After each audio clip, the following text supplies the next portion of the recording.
함께 인사 나누시겠습니다. 예수님만 붙잡고 삽시다. 오늘 말씀 제목이 예수님만 붙잡고 삽시다. 그래서 이 말씀을 또 어떤 목사님은 죽어라 하고 예수님만 붙잡고 삽시다. 이렇게 제목을 정하기도 하더라고요.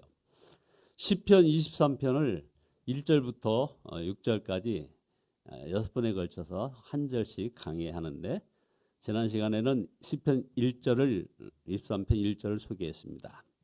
오늘은 바로 그가 나를 푸른 초장에 누이시며 쉴만한 물가로 인도하시는도다 라는 말씀입니다. 여러분, 요즘 평안하십니까? 더 구할 것도 없이 만족하십니까? 혹시 그렇다면 그런 분들은 참 목자가 있는 그런 분들입니다. 그런데 이렇게 질문할 때 불안하십니까? 혹시 마음속에 불평과 불만이 많으십니까? 그렇다면 바로 목자 없이 살기 때문에 그런 것입니다. 사실 목자 없이 사는 사람들이 많이 있습니다. 예수님께서 모여든 사람을 보시고 목자 없는 양과 같다고 말씀하셨습니다. 마태복음 9장 36절에 무리를 보시고 불쌍히 여기시니 이는 그가 목자 없는 양같이 고생하며 기진함이라. 오늘 말씀에 자세히 보십시오. 여러분 보셨나 모르겠습니다. 양이 풀밭에 누웠다고 했습니다. 그가 나를 푸른 초장에 누이시며. 자, 양이 누웠다는 겁니다. 양의 전문가 필립 켈러 목사님은 양과 목자라는 그 책에서 이 생리상 양이 4가지 조건이 충족되지 않는 한 절대로 눕지 않는다고 했습니다. 그래서 첫 번째 요건은 뭐냐면 두려움이 없어야 하는 것이고, 두 번째는 자기들끼리 싸움이 없어야 한다는 겁니다. 세 번째는 팔이나 기생충 등으로 괴롭히는 것이 없어야 하고, 그다음 중요한 거 배부르게 꼴을 먹어야 비로소 눕는다는 겁니다. 그러므로 양이 풀밭에 누웠다 하는 이 표현은 그 양이 얼마나 평안하며 만족한지를 보여주는 완벽한 묘사입니다. 그러나 푸른 풀밭과 잔잔한 시냇물 때문에 양이 만족하고 평안해하는 것이 아님을 우리는 놓치면 안 됩니다. 양이 누리는 평안과 만족은 근본적으로 목자가 함께하기 때문인 것입니다. 만일 목자가 없으면 그 좋은 푸른 풀밭도 잔잔한 시내도 양에게는 바로 공포의 자리일 뿐인 것입니다. 오늘 다윗의 고백은 하나님만 목자 삼았더니 하나님께서 얼마나 완벽하게 보호하고 인도하고 채워주셨는지를 지금 간증하고 있습니다. 이것이 예수 그리스도 안에서 우리가 누리는 가장 놀라운 복임을 또한 말씀하고 있는 거죠. 예수님께서는 우리를 바로 이러한 삶으로 초대하셨습니다. 마태복음 11장 28절에 그 유명한 말씀 있지 않습니까? 수고하고 무거운 짐진 자들아 다 내게로 오라. 내가 너희를 쉬게 하리라. 요한복음 14장 27절에도 아주 유명한 말씀이 있습니다. 평안을 너에게 끼치노니 곧 나의 평안을 너에게 주노라. 내가 너에게 주는 것은 세상이 주는 것과 같지 아니하니라. 너희는 마음에 근심하지도 말고 두려워하지도 말라. 그러나 예수님을 믿고도 이런 평안과 만족을 누리지 못하는 이들은 왜 그럴까요? 예수님을 믿는다고 하지만 실제로는 예수님을 목자로 삼고 살지 않기 때문에 그런 것입니다. 예수님을 목자 삼는다는 것은 바로 아까 우리가 외쳤듯이 죽어라 하고 예수님만 붙잡고 사는 사람이 되었음을 말하는 겁니다. 양에게는 목자가 바로 생명줄이고 길이고 진리인 것입니다. 혹시 예수님을 믿고도 불안, 불만으로 가득한 삶을 사는 분이 있다면 바로 오늘 우리가 읽은 이 성경 말씀이 어떤 느낌으로 다가오십니까? 정말 인생 문제의 답을 얻은 것 같아서 흥분되고 감동이 되고 안심이 되셨습니까? 아니면 늘상 들어왔던 대로 연초에 늘 듣는 이야기처럼 진부한 말처럼 여기거나 아니면 무슨 뭐 과대 약 광고처럼 여겨지지는 않았습니까? 푸른 초장이요? 뭐 잔잔한 물가요? 정말이에요? 그러면 한번 보여줘 봐요. 어디 내 손에 한번 쥐어줘 봐요. 참으로 안타까운 것은 교회 안에 바로 이런 불신자가 많이 있다는 것입니다. 세계적인 전도자 빌리그램 목사님 이미 소천하셨습니다만 이분이 돌아가시기 전에 이제 그 빌리그램 재단에서 이제 은퇴를 앞두고서 하신 유명한 말씀이 있습니다. 나는 복음이 교회 밖에만 필요한 줄 알았습니다. 그래가지고 전 세계를 돌아다니면서 바이블 세이 하면서 막 외쳤죠. 그런데 은퇴하면서 지금 깨닫는 것은 교회 안에 복음이 필요한 사람이 더 많이 있다는 사실입니다. 라는 말을 남겼습니다. 교회 안에 복음이 더 필요한 사람이 더 많다는 겁니다. 많은 교인들이 인생 문제의 답인 이 생명줄을 보고도 선뜻 이렇게 붙잡지 않습니다. 왜 그럴까요? 우리에게 평안을 주겠다고 속삭이는 또 다른 복음이 있기 때문입니다. 뭘까요? 그게 바로 세상입니다.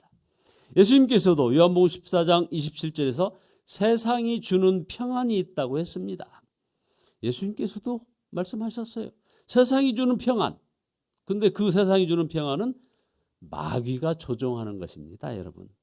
마귀는 아담과 하와를 그렇게 무너뜨렸지 않았습니까? 아담과 하와는 에덴 동산에서 정말 평안하고 만족한 삶을 살았습니다. 하나님이 목자가 되셨습니다. 그들은 불안이라든가 불만이라는 개념 자체가 없이 살았던 것입니다. 하나님께서는 아담과 하와에게 단 하나 선악과만 먹지 말라고 하셨습니다. 아담과 하와가 하나님의 이 말씀을 지키고 살았다면 아무 문제가 없었을 것입니다. 그런데 마귀가 아담과 하와에게 속삭였습니다. 선악과를 먹어봐. 하나님처럼 될 거야. 아담과 하와는 마귀가 하자는 대로 따라했습니다. 마귀가 제시하는 길이 더 행복하고 재미있고 만족을 줄 것 같은 그런 생각이 들어왔던 거죠. 아담과 하와는 마귀가 거짓의 아비인 것을 몰랐던 것입니다. 요한복음 8장 44절에 바로 그가 거짓말쟁이에요. 거짓의 아비가 되었습니다 하는 이 말씀을 몰랐던 것이죠. 아담과 하와가 마귀가 하는 말을 따라 했다가 에덴 동산의 축복을 다 잃어버렸던 것입니다. 정말 안타까운 것은 지금도 이 마귀의 거짓말이 통한다는 겁니다. 여러분은 하나님을 어떤 분 같으시다고 생각하십니까?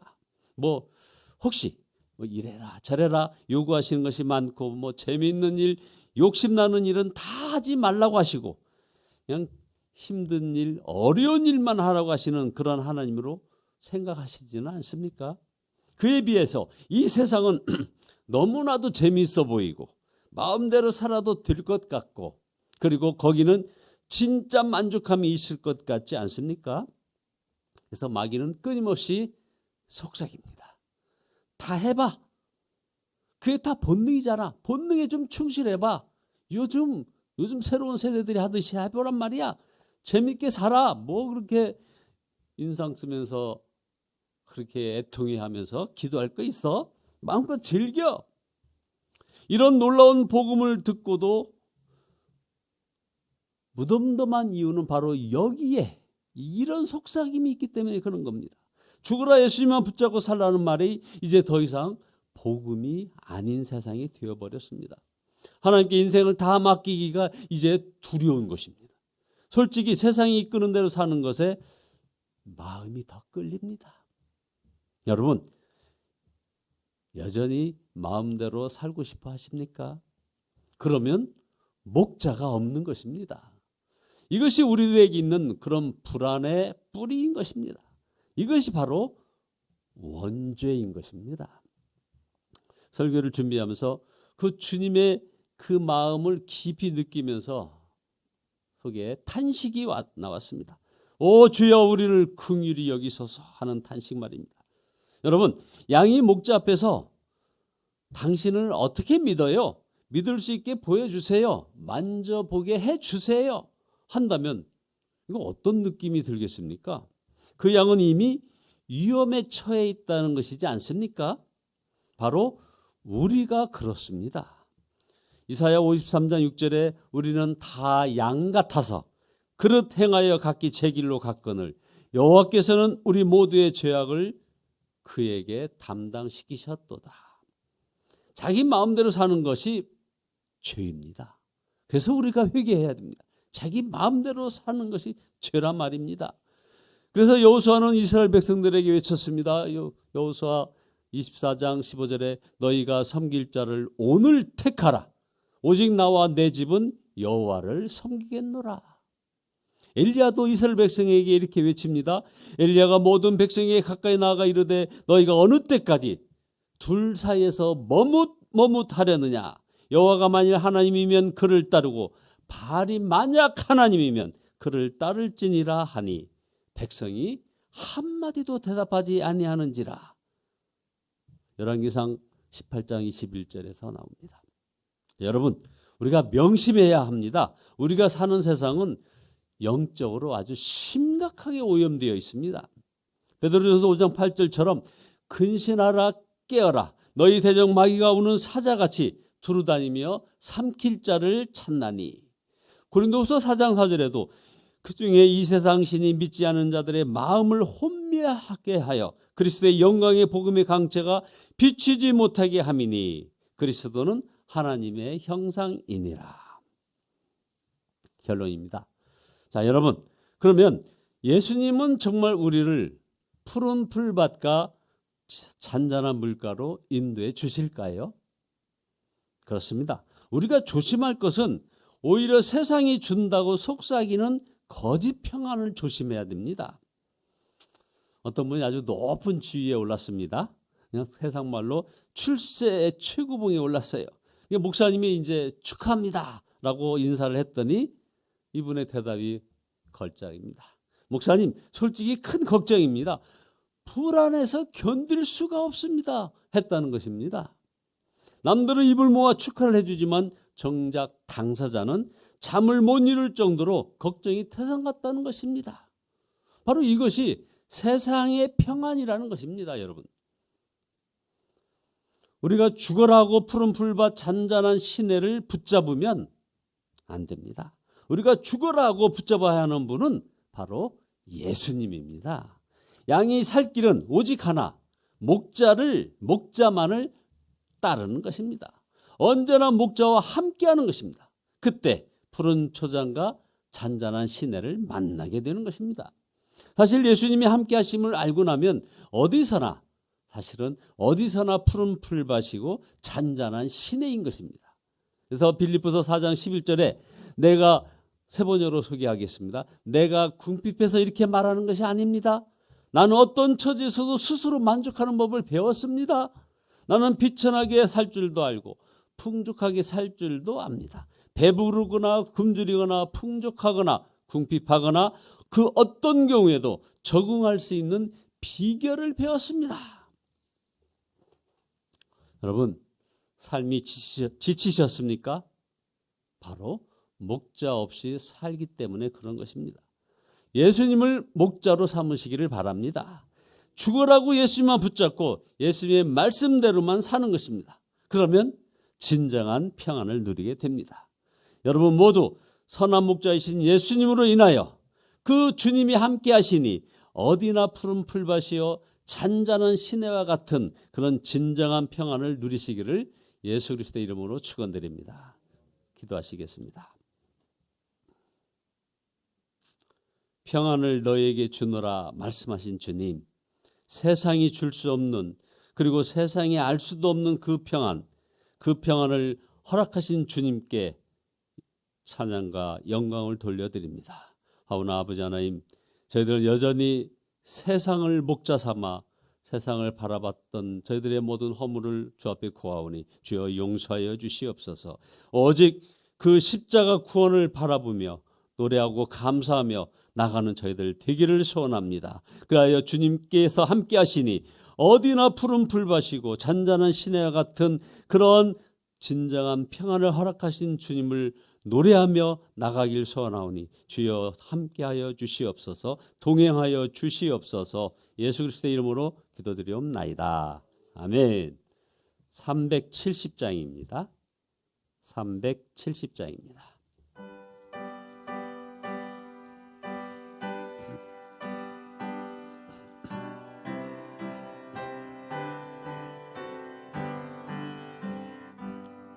주 안에 있는 나에게 딴 근심이 있으랴.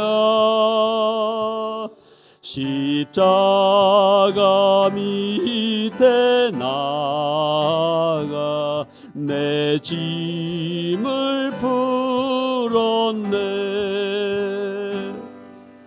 주님을 찬송하면서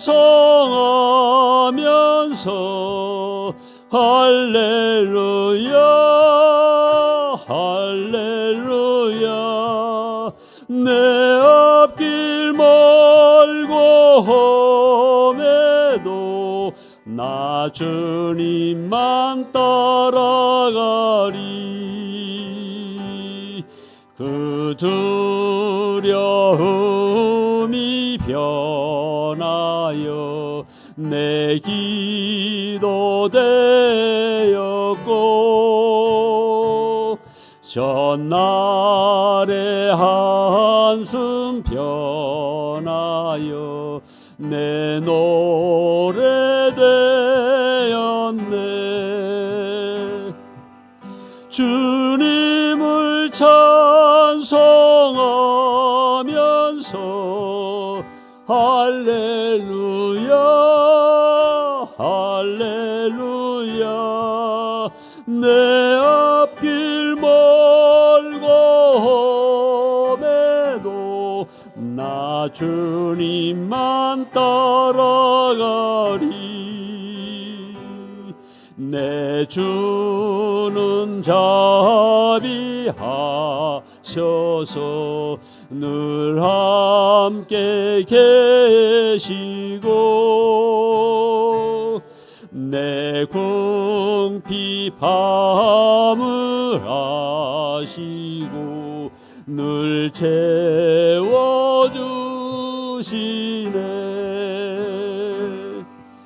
주님을 찬송하면서 할렐루야 할렐루야. 내 앞길 멀고 험해도 나 주님만 따라가리. 내 주와 맺은 언약은 영불변하시니, 그 나라 가기까지는 늘 보호하시네.